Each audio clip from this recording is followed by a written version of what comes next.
डेकोलाइट business की video आ रही है। यहाँ पे ओपन किया, एस ब्रादर के नाम की एक फाइल है, बिजनेस है, पासवर्ड लगाया,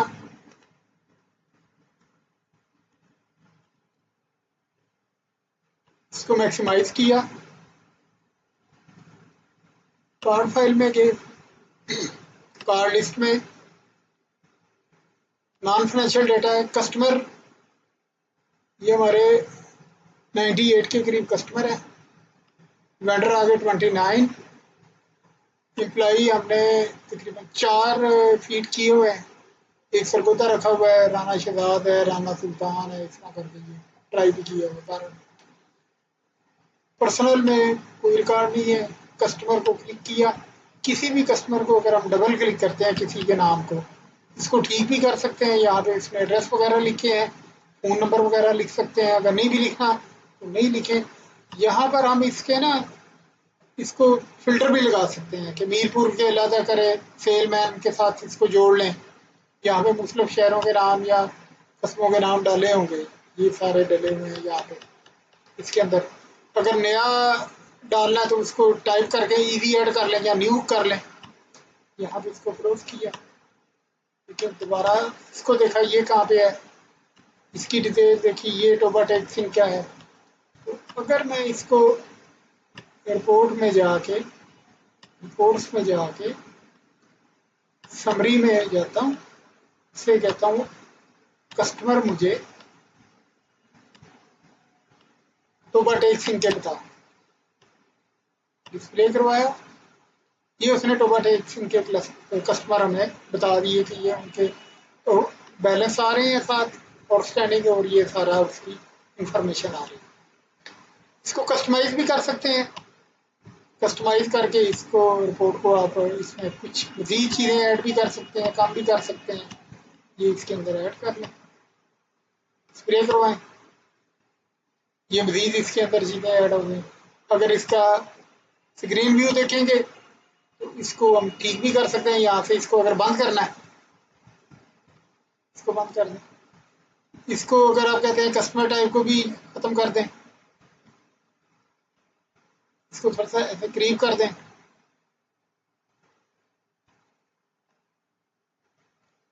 अगर हम इसको सेव करेंगे तो ये हमारी रिपोर्ट सेव हो जाएगी। इसका नाम कोई सा भी रख लें, मतलब मैं रख लेता हूँ ABC कर लेता हूँ, ABC किया, ये सेव हो गई। अब इसको क्लोज करके किसी भी जगह पे अगर हम खड़े हैं, किसी भी रिपोर्ट में किसी भी जगह पे अगर ये रिपोर्ट हमने ABC वाली देखनी है तो रिपोर्ट में जाके, रिपोर्ट्स में गए, कस्टम में जाके ABC वाली रिपोर्ट को डबल क्लिक किया तो हमारा फॉर्मेट वही होगा जो लास्ट हमने सेव किया होगा, तो सारा सामने आ जाएगा। अगर फिर इसी फॉर्मेट में रह के आपने ये इसके सिटी चेंज करने हैं तो चेंज करके देख लें, इस तरीके से ये आपको डाटा देता रहेगा। इसको हम सेंड टू PDF भी कर सकते हैं, एक्सेल में भी चला जाता है, unlimited tab delimited text file में कन्वर्ट हो जाए। मैं इसको ज़्यादा रिकमेंड यही करता हूँ कि टैब डिलिमिटेड टेक्स्ट फाइल में कन्वर्ट कर लें। अगर तो PDF में लेना है तो रिपोर्ट को आप PDF में ले लें, लेकिन जो बेहतर होती है वो टैब डिलिमिटेड होती है, उसको आप किसी भी जगह पे जाके सेट कर सकते हैं। इसका नाम हम रिपोर्ट का रख देते हैं ABC।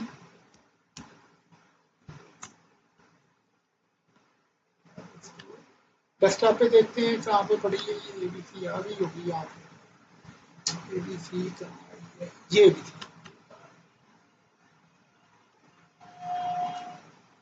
ये रिपोर्ट उसने मशीन लैंग्वेज में कन्वर्ट की है, क्योंकि जो इसके साथ जुड़ा हुआ है ना PDF, वो उर्दू को नहीं समझ उसको आ रही। तो हम बेहतरीन हल यही है कि हम इसको इस तरह करें, हम इसको कहते हैं send to tab delimited text file, इसको बात दे देते हैं डेस्कटॉप का ABC, चलो रख लेता हूँ का नाम इसका ABC, ये आ गई फाइल।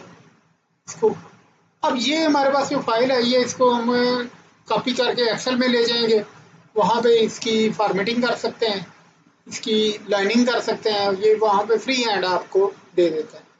ऊपर से अगर आपने टाइम वगैरह डेट वगैरह ख़त्म करनी है तो ये कर लें, उसका नाम चेंज करना है, एड्रेस चेंज करना है, फॉर्मेटिंग कुछ भी करना है, आप इसको एक्सेल में ले जाके वहाँ पे इसको रिपोर्ट को सेट कर सकते हैं। इसको क्लोज कीजिए। इसी तरह इन्वेंट्री के अंदर जाके देखते हैं, इन्वेंट्री हमारी जो सॉरी यहाँ पे रिपोर्ट से इन्वेंट्री में जाके पता कर देखा था, किसी को भी डबल क्लिक किया, इसके अंदर मैंने यहाँ पे ना ये फिल्टर लगे हुए हैं, ग्रुप बने हुए हैं, खाली बॉक्स है, बीसीआर कोई उसने कोड बनाया होगा, ये उसने बना के रखा हुआ, ये खाली बॉक्स हैं, ये पोर्सलीन है, ये स्टॉक तैयार माल है, मिक्स सीरीज है, ये अगर इसको मैं किसी को देखना चाहता हूँ, क्लोज किया, रिपोर्ट्स में गए, वहाँ पर मैं इसको समरी में देख लेता हूँ, चलिए समरी में देख लेते हैं। इसको मैंने कहा कि आप ग्रुप में मुझे जाके ये पियानो सीरीज, ग्रेस सीरीज, यूला वाली चेक कराओ, इंक्लूड जीरो बैलेंस कर लेते हैं। इसमें ये होगा कि अगर जीरो में भी है तो वो सारे सामने ले आएगा। इसको बड़ा छोटा कर सकते हैं, फॉर्मेटिंग इसकी ऐसे चेंज होगी, ये फॉर्मेटिंग चेंज होगी। अगर इसको भी आप सेव कर लेंगे रिपोर्ट को तो ये इसी फॉर्मेट में सेव हो जाएगी। एक और रिपोर्ट है इसकी, वो देखते हैं, वो है जी समरी, एनालाइज समरी। इसको क्लिक किया, इसको कह दिया कि चलो जी पियानो ग्रेस सीरीज में बताओ। अब इसमें ये फ़ायदा ये है कि ये एक लाइन में आ रही होती है। इसके अंदर भी आप फॉर्मेटिंग कर सकते हैं, इसको आप डिज़ाइन भी कर सकते हैं, इसमें कुछ चीज़ें आप बंद कर दें, ऑन हैंड है, कमिटेड है, ऑर्डर वगैरह इसको बंद कर दें, आइटम डिस्क्रिप्शन ले आए, ग्रुप ले आए, इसको ओपन करें, डिस्प्ले करवा लें, ये इस तरीके से बन जाए। अगर आप कहते हैं कि इसको जो चलो बंद कर देते हैं, इसको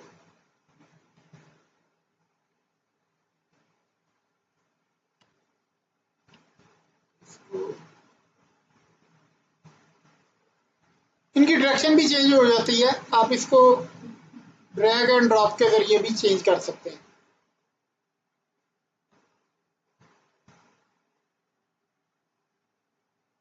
अगर मैं इस रिपोर्ट को सेव करना चाहता हूँ, मैं इसका नाम भी रख देता हूँ, चले जी एनालाइज आइटम समरी है, इसका नाम है ये एसएस रख दिया। अब इसको क्लोज किया। अब कोई और काम कर रहे थे हम, सेल वगैरह परचेज वगैरह कुछ भी कर रहे थे, हमने वो रिपोर्ट देखनी है एसएस वाली जो हमने डिज़ाइन की हुई है। रिपोर्ट में गए, कस्टम में गए, एसएस की रिपोर्ट को डबल क्लिक किया तो यहाँ से फॉर्मेट पहले आखिरी वाली होगी जो हमने सेव की थी, उसी पे रहेगा। अगर आप उसी को देखना है उसी को देख लें, अगर उसमें आपने ग्रुप चेंज करना है तो आप ग्रुप चेंज भी कर सकते हैं। इसका ग्रुप अगर आपने कहना है खाली बॉक्स देखने हैं, खाली बॉक्स दिखा मुझे, खाली बॉक्स ले आएगा सारे। इसमें अगर कोई जीरो बैलेंस है वो जीरो बैलेंस वाला भी आ रहा है, आप इसमें ऑर्डर दे सकते हैं, ये मंगवा सकते हैं, जो आपके कम है उनको आप देख सकते हैं यहाँ पे। ये सारा इसके अंदर इस तरीके की रिपोर्ट्स फॉर्मेट है। तकरीबन 100 टाइप्स ऑफ रिपोर्ट्स हैं, इसमें कस्टमाइज करके आप इनकी रिपोर्ट्स को मजीद बनाते जाएं तो ये 100 से ऊपर चली जाएंगी रिपोर्ट्स, बहुत ज़्यादा रिपोर्ट्स बन जाएंगी। आप इसको खुद से मैनेज कर सकते हैं, खुद से अपनी बिजनेस की रिक्वायरमेंट के हिसाब से आप इसको मैनेज कर सकते हैं। ये रिपोर्ट देखते हैं, इसमें फिल्टर डेट का पीछे लगाता हूँ ताकि थोड़ा सा नजर आए। चलें वैसे कर लिया।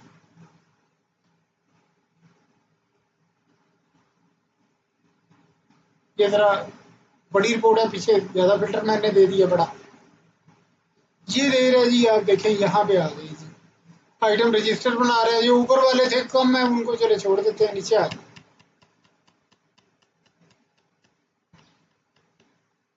ये सारे चले जी, यहाँ से आप देखें ये वाली रिपोर्ट है, परचेज की है, पेमेंट की है, ये इसका से आ रहा है।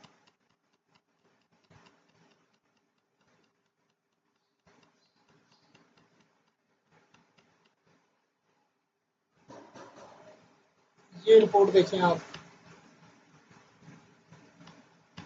इसको देखते हैं, कस्टमाइज भी कर सकते हैं आप इसको।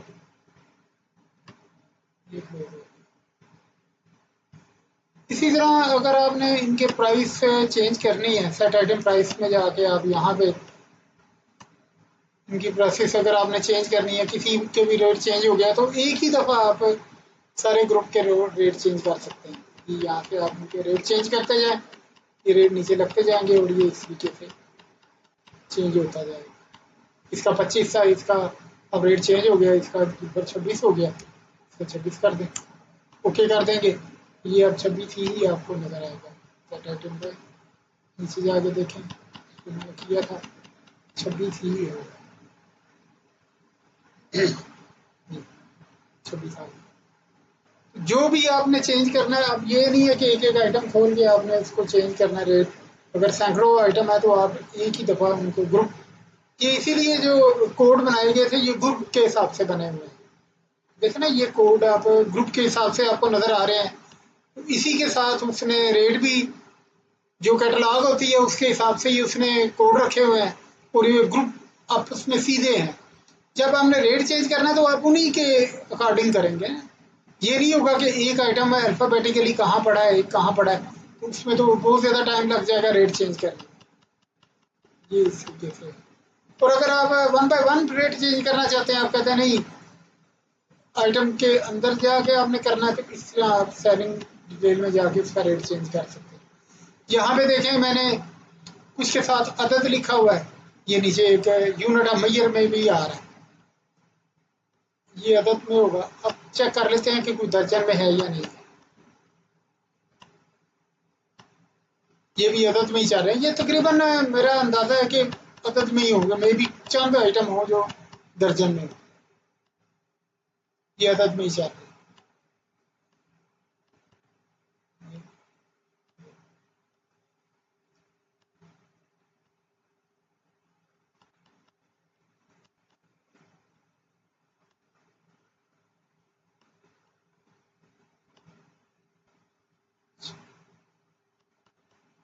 ये सारा इसी तरीके से ये बनाया गया। इसको क्लोज कर लेते हैं। आप परचेज में चलते हैं, परचेज रजिस्टर में जाके देखें। परचेज रजिस्टर में अगर हम डेट का फिल्टर पीछे लगा देते हैं तो हमें इस तरीके से सारी परचेजेज मिल जाएगी। अगर हम वेंडर वाइज परचेज देखना चाहते हैं, मैं उसे कहता हूँ कि ये वेंडर है हमारा, इसकी परचेज मुझे दिखा। मसलन अगर मैंने ये जी अहमद लाइट क्लब से खरीदा, ये सारी उसकी परचेज पेमेंट वगैरह सारा कुछ सामने आ गया। किसी भी परचेज को डबल क्लिक करेंगे तो वो वहाँ पे उस इनवॉइस में चला जाएगा। कोई अगर आपने पेमेंट वगैरह डाली हुई है तो आप उसके अंदर जाएंगे तो आपको नज़र आ जाएगी कि पेमेंट होगी। ये इस तरीके से। अगर आपने ओवरऑल देखना है रजिस्टर, वो सीक्वेंस वाइज आ रहा है तो उसमें आपको ये नज़र आना शुरू हो जाएगा इस तरीके से। अच्छा, इसमें ये करना होता है कि जब परचेज इनवॉइस आप डाल रहे होते हैं तो यहाँ पे जो परचेज नंबर है इन्होंने तो परचेज लिख दिया ना, ये ऑटो नंबर भी चल रहे होते हैं, 01 02 इस तरह करके ये चलता जाता है। और जो परचेज इनवॉइस होती है उसके जो नंबर होते हैं, जो मैनुअली आपके पास आई होती है परचेज, जहाँ से आपने माल खरीदा है वहाँ पे जो नंबर होगा वो यहाँ पे हम इसको डाल लेंगे। यहाँ पे कोई सा भी नंबर जो भी होगा वो डाल जाएगा। हमें इस ये आसानी हो जाती है कि अगर परचेज इनवाइस अगर वो देता है हमें कि ये जो मेरा नंबर है इनवाइस का, तो इनवाइस वाइज आप उसको नंबर वाइज आप उसको तलाश कर सकते हैं। यहाँ पे कमेंट्स भी लगा सकते हैं आप, अपने शिपवाया भी लगा सकते हैं, ये सारा इसी के। अच्छा, अब इसकी भी रिपोर्ट्स अगर आपने देखना चाहते हैं तो ये देखें, परचेजेस की रिपोर्ट्स हैं, पेबल आ गए, इसकी समरी आ गई, इस डेट को हमारे पास पेबल कितने थे सारे दिखा, तो सारे दिखा देगा। फिल्टर एजिंग लगी हुई है, कहीं दफ़ा ये होता है कि एजिंग आपने नहीं देखनी तो आप एजिंग को बंद कर देते हैं यहाँ से कस्टमाइज करके। इसे कहते हैं कि एजिंग मेरी जो है इसको ख़त्म कर।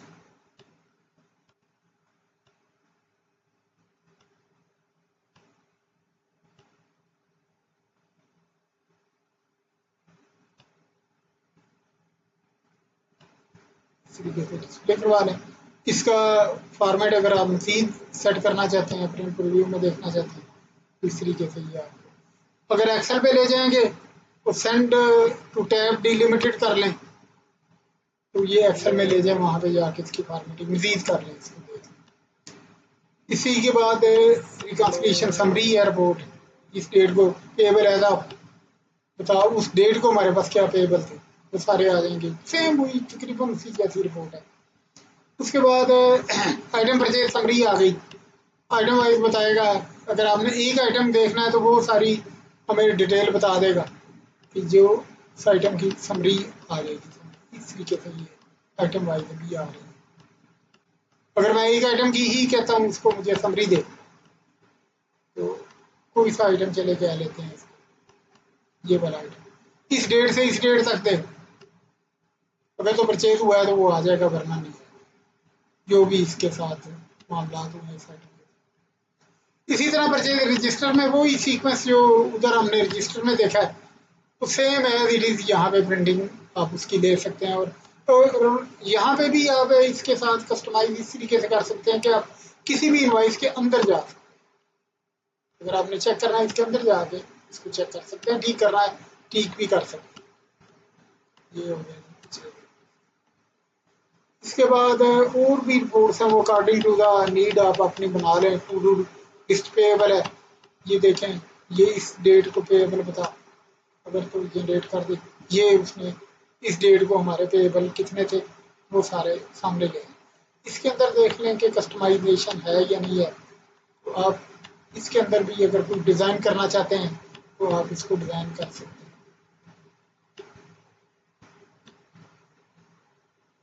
ये सारी इसके अंदर आ गई। ठीक हो गया जी। इसके बाद सेल के मॉड्यूल में चलते हैं। सेल सेल रजिस्टर में गए, वहाँ पे डेट का फिल्टर पीछे लगा लिया। देखें ये हमारा सारी सेल आ गई है, यहाँ से पहली इनवाइस जो हमने काटी होगी वो तकरीबन 2024 में ही स्टार्ट किया इसने बिजनेस। यहाँ से इसमें इनवाइसें पहले काटी हुई हैं, ये इसने पहली इनवाइस डाली।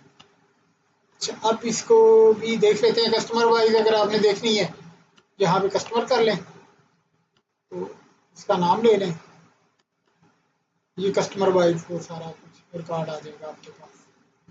सेम उसी तरह है जिस तरह परचेज रजिस्टर में है, सेल रजिस्टर में भी सेम उसी तरह है, कोई इसमें फ़र्क नहीं। अगर आपने पीछे इनवाइस कोई डाली, ये ओपनिंग भी डली हुई है इसकी। अच्छा, पीछे इनवाइस अगर ये थी, आप चाहते हैं कि इसका मैं प्रिंट ले लूँ दोबारा से या पीडीएफ जनरेट करके इसको कस्टमर को दे दूँ, तो आपने इसको कहना सेंड टू, ये इसका नंबर नोट कर लें, ये वाला ना, इसको चलो कॉपी कर लेते हैं ताकि हमें ये नाम इसका रख लेंगे इनवाइस का। इसको मैं कहता हूँ प्रिंट, पीडीएफ में प्रिंट करवा लेते हैं। डेस्कटॉप पे इसका नाम रख लेते हैं जो हमने कॉपी किया हुआ है, इसको कंट्रोल भी किया, सॉरी कंट्रोल भी किया, 343 था, इसको सेव कर लिया।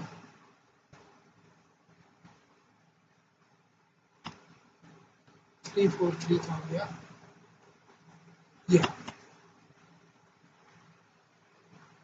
ये प्रिंट हो गई। इस तरह आपके पास इनवाइस आ जाएगी पीडीएफ में। अगर ली आपने, अगर आप चाहते हैं कि इसको व्हाट्सएप कर दें, तो जो कस्टमर है आपका इसको ये व्हाट्सएप कर दें, ये इनवाइस भी इसके पास चलेगी। इस तरीके से ये सॉफ्टवेयर के अंदर आप काम कर सकते हैं। इजी टू यूज़ है, इजी टू कस्टमाइज है, 100 टाइप्स ऑफ रिपोर्ट्स हैं। तो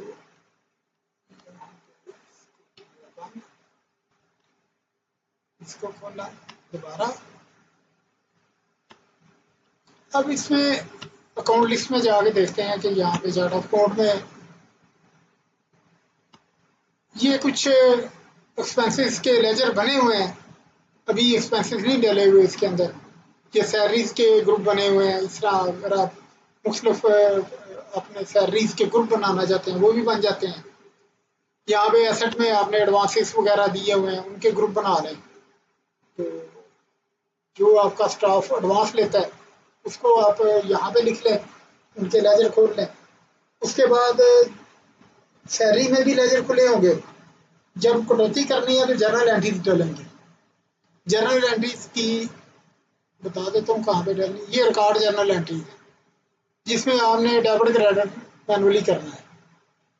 ये सिर्फ सिंपल रिकॉर्ड जर्नल एंट्रीज में ही हमें डेबिट क्रेडिट की एंट्रीज डालनी पड़ती हैं, वरना ये सारा सॉफ्टवेयर खुद से डेबिट क्रेडिट कर ले। अगर हम एक्सपेंसेस के मॉड्यूल में चले जाते हैं तो वहाँ पर भी ये बैंकिंग में जो यहाँ पे भी बैंक रजिस्टर में जाके देखें तो ये खुद से करेगा डेबिट क्रेडिट। हमने नहीं करना, हमने सिर्फ उसको अकाउंट बताना है कि ये वाला अकाउंट है जो खर्चे वाला अकाउंट है। ये रेंट दिया जी, अगर हमने ये कैश पॉइंट डिफॉल्ट ऊपर चल रहा था, रेंट मैंने इसको दे दिया जी 20,000 दे दिया। यहाँ पे मैं लिख लेता हूँ मेमो में रेंट,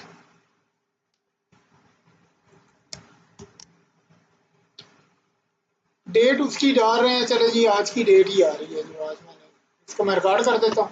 तो देखिए ये कैश बुक के अंदर से उसने पहले भी मैंने कोई रेंट की एंट्री डाली हुई थी, अब ये दूसरी एंट्री भी डाल दी है उसने। अगर मैं इसको ठीक करना चाहता हूँ एंट्रीज को, इसको मैं ठीक करना जो अमाउंट अगर मैंने गलत डाल दी है, इसको मैं डबल क्लिक करूँगा। यहाँ पे अगर अमाउंट मैंने इसकी 25 करनी थी, इसको मैं 25 कर देता हूँ, सॉरी 25,000, और यहाँ पर भी 25,000। अब ये बड़ा बैलेंस अगर आ गया तो ठीक है, इसको रिकॉर्ड कर देता हूँ। ये हमारी एंट्री जो है वो ठीक हो गई है। जो गलती से मैंने 20,000 डाल दिया था वो 25 हमारा पूरा हो गया, ये 25। इसी तरह मैं एक और खर्चा डालना चाहता हूँ। मैं कहता हूँ कि ये मुझे 6 नंबर में मैंने खर्चे रखे हुए हैं, सारे लेजर बने हुए हैं। मोबाइल कार्ड मैंने, चलिए मोबाइल कार्ड मैंने लिया था, फर्स्ट मैंने लिया था जी 1000 रुपये। यहाँ पे मैं लिख लेता हूँ बैलेंस।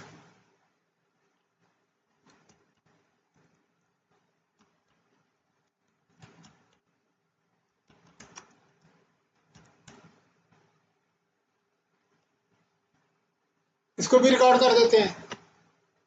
अब ये देखें उसने 1000 रुपये उस कैश बुक में से निकाल के ये खर्चा भी डाल दिया। अब ये हमारे तकरीबन 3 खर्चे डले हुए हैं। ये एक तारीख को डाला था, एक 12 को डाला है, ये डाला। अब मैं ऐसे कहता हूँ कि मुझे बता बैंक रजिस्टर में चला,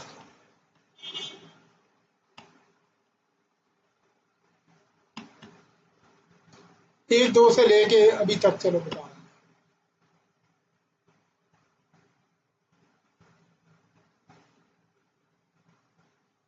और ये पीछे भी आ रही हैं एंट्रीज, वो सारी सामने आ गई। और मैं बेसिकली नीचे चलना चाहता हूँ, जो अभी मैंने एंट्री डाली है वो देख लेते हैं। ये सारा इसको स्क्रॉल कर लेते हैं।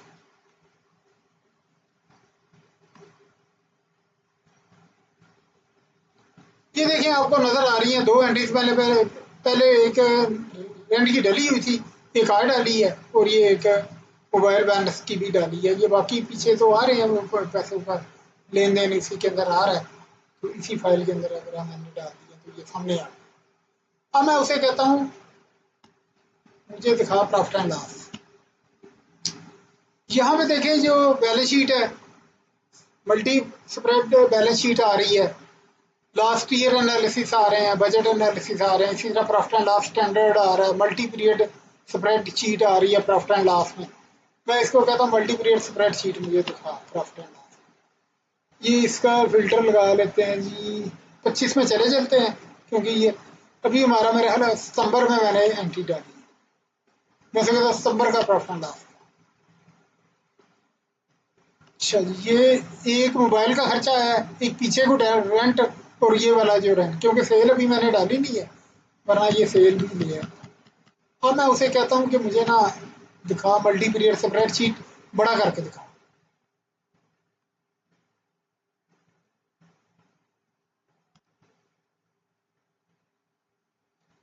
अब देखिए जुलाई में जो सेल वगैरह डली थी, उसकी कास्ट ऑफ गुड सोल्ड और परचेज डिस्काउंट वगैरह वो सारा कुछ लिया।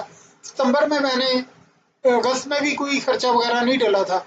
सितंबर में देखे मैंने 2 खर्चे डाले हुए थे, एक मोबाइल कार्ड डाला है, 2 दफ़ा रेंट डाला हुआ है, जो कैश बुक में भी मैंने आपको दिखाया। अब अगर इसको प्रॉफिट एंड लॉस को नीचे देखें तो हमें नज़र आ रहा है ये हर month wise profit and loss नज़र आ, इस महीने जो मैंने सितंबर में सिर्फ सेल की नहीं है तो वो लॉस शो कर रहा है, लेकिन ओवरऑल जो प्रॉफिट एंड लॉस दिखा रहा है वो हमें वो प्रॉफिट में ही शो कर रहा है, क्योंकि पीछे काफ़ी ज़्यादा सेल्स हुई हैं, उस हिसाब से इसको लेकर आ रहा है।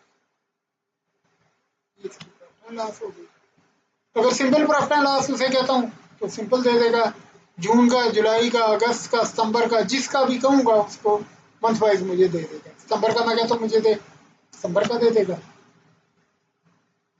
एंट्री सिर्फ डाली नहीं है, सेल डाली नहीं है, सिर्फ खर्चे ही डले हैं, तो इस तरीके से ये हमें प्रॉफिट एंड लॉस देगा।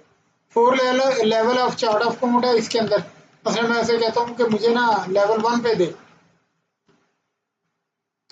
इसको भी शुरू करें, अगस्त को ले लेते हैं या सितंबर को चले, डिस्प्ले करवा, सिर्फ खर्चे ही हुए हैं लेवल 1 में, समरी दे दी है ना।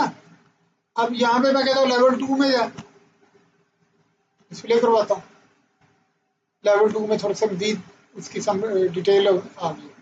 लेवल 3 में और 4 में तो एंड तक ले जाता है ना बिल्कुल, क्योंकि एंट्री जल्दी है, चार्ट ऑफ अकाउंट बहुत छोटी फर्म है, इसका इतना कंप्रीहेंसिव चार्ट ऑफ अकाउंट बना नहीं है, तो ये बस इसी तरह ट्रेडिंग का है, छोटा सा बिजनेस है, जिस तरह चाहे इसको चार्ट ऑफ अकाउंट को आप बना सकते हैं। पहले शीट की हेड देख लेते हैं, चलें पहले शीट को भी देख लेते हैं। स्टैंडर्ड बैलेंस शीट में ऐसे कहता हूँ मुझे दिखा, इंक्लूड जीरो बैलेंस कर ले, ये आगे पीछे जायज कैश और ये उन्होंने खर्चे कैश वगैरह खुद से डाला नहीं होता, ये सारा ऐसे ही चल रहा होता है, इसलिए ये करंट ईयर अर्निंग और ये सारा इसका। अगर मैं इसे कहता हूँ कि मुझे 1 लेवल पे ले जा, 1 लेवल पे ले जा, और अगर मैं कहता हूँ कि मुझे मल्टी पीरियड स्प्रेडशीट दे, मल्टी पीरियड स्प्रेडशीट भी आप ले सकते हैं।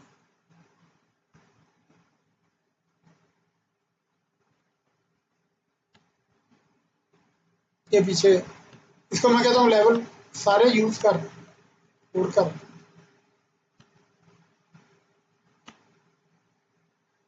ये सारा इस तरीके से ये बनाना शुरू कर। ये और कोई सॉफ्टवेयर ऐसा नहीं है कि जो इतनी कंप्रीहेंसिव रिपोर्ट्स दे, और ये सारा इसके अंदर ये बग्स फ्री है, 20-20, 25-25 साल से मुख्तलिफ जगह पे मैंने चला के दिया हुआ है, कभी किसी ने ये नहीं कहा कि इसमें प्रॉब्लम आ गई है या ये क्रश कर गया। सिर्फ एक ही ये होता है कि इसकी आपने बैकअप रखनी होती है, बैकअप आप रखते रहें, हर रोज़ाना की ले लें, मंथली ले लें, रोज़ाना की सॉफ्टवेयर की फ़ाइल की लें, जब इसको बंद करने लगे तो ये कहता है इसको कहें इसकी बैकअप ले लें, यहाँ से इसको क्लोज करें तो आप इसको बैकअप का ये है, ये एग्जिट करें तो कई दफ़ा ये लगा होता है, कहता है ये सेशन इसका क्विट नो सेशन रिपोर्ट, ये कहता है बैकअप आपने 11 दिन पहले ली थी, तो बंद करने लगा हूँ मैंने इसके साथ बाय डिफॉल्ट लगाया हुआ है कि जब भी इसको बंद करें तो ये आपसे पूछे कि आपने बैकअप इतने दिन हो गए ली नहीं है, अगर हम यस कर देंगे तो बैकअप ले देगा, एक फोल्डर बना देगा, ऑल डेटाबेस फाइल ले लें, समरी ले लें, बेहतर ये होता है कि ऑल बैकअप ऑल डाटा ले लें, इसमें ये होता है कि सारी चीज़ें उठा लेता है, रिपोर्ट्स वगैरह जो हमने डिज़ाइन करके रखी होती है वो भी उठा लेता है, चेक करेगा, वेरिफिकेशन करेगा, no error were found in your database file. अब पहले चेक की उसने कि एरर तो नहीं आ रही, अब ये बात पूछेगा कहाँ पे आपने इसको सेव करना। अब इसमें देखें ये ना डेज और मंथ को अपने हिसाब से ले रहा है, डेज एंड पे है, मंथ पहले, अगर कल मैं लूँगा इसका तो 13 हो जाएगा, अगर मैं आज 2-3 दफ़ा बैकअप लेता हूँ तो फिर मुझे ये कहेगा कि ये पहले जो बैकअप ली हुई थी इसी के ऊपर अपलोड कर दूँ, तो सॉफ्टवेयर है मैं यस कर दूंगा, तो ये डेट वाइज जो है ये बैकअप लेता जाएगा, पिछली डेट की बैकअप जो होती है आप बेशक डिलीट कर दें क्योंकि ये पाइल अप हो जाती हैं, बहुत ज़्यादा। तो जो आखिरी होती है उसके अंदर सारा पिछला भी डाटा होता है, चाहे वो 20 साल का डाटा हो, 30 साल का हो, सारे आखिरी में सारा होता है। लेकिन ये फिर भी हर दिन जो है ये एक नई फाइल बनाता है, पिछली को साइड पर रख देता है। तो ये किसी भी सॉफ्टवेयर में ये फीचर नहीं होते कि वो आपकी डेली जब आपको बैकअप दे तो पिछली को भी साइड पर रख दे। ये खुदा ना खास्ता अगर ये बैकअप भी आपसे डैमेज हो जाती है या सॉफ्टवेयर क्रैश कर जाता है, हार्ड डिस्क टूट जाती है, तो आपने ये करना है कि आपने पिछली जो आपने बैकअप ली होती है, फ्लैश में रखी होती है, वहाँ से आप इसको रन करें और अपना डाटा चला लें। ये इसको मैं सेव कर देता हूँ। बात दिया था, ये देखें, जिप लगा के उस फाइल को सेव कर दिया और ये खुद से क्लोज हो गया। ये उसने बैकअप इसकी डेस्कटॉप पे ही पाया था, ये उसने रख दिया। अगर देखिए इसको मैं डबल क्लिक करता हूँ तो इसी के अंदर आपको नजर आएगा ये यूजर था जो भी था, ये होम पे उसने डेस्कटॉप पे ये अकाउंटिंग का सॉफ्टवेयर था, ये अकाउंटिंग का था, ये उसने फाइल रखी और ये सारे फॉर्म वगैरह जो भी उसके अंदर रिपोर्ट्स वगैरह मैंने डिजाइन करके रखी हुई थी, सारा कुछ उसने उसके अंदर रख दिया। अब जब इसको मैं ओपन करूंगा किसी दूसरे कंप्यूटर में, या अगर डैमेज हो जाती है तो मैं इसी फाइल को ओपन करूंगा तो ये सारा कुछ उसके अंदर मौजूद होगा। ये इसी सॉफ्टवेयर का फायदा है, जो सबसे बड़ा इसका मुझे तो इसका फायदा नजर आया कि ये डैमेज नहीं होता, ये अपने आप को बचाता है। जब ये ओपन होता है तब भी ये अपने आप को चेक करता है कि कोई इसमें एरर तो नहीं आ रही डेटाबेस फाइल में। अगर तो एरर आ रही है तो आप पिछली बैकअप, क्योंकि ये हो सकता है कि आप सिस्टम के अंदर एरर आ गई है आपकी। कई दफ़ा ये होता है कि आपने फाइल सेव कर रहे हैं, बहुत बड़ी फाइल है, वो सेव हो रही है, तो उस दौरान लाइट चली जाती है तो वो फाइल जो है वो डैमेज होने का चांस होते हैं। तो वो दूसरी फ़ौरन आप उसकी बैकअप उठा के तो उसको चला सकते हैं।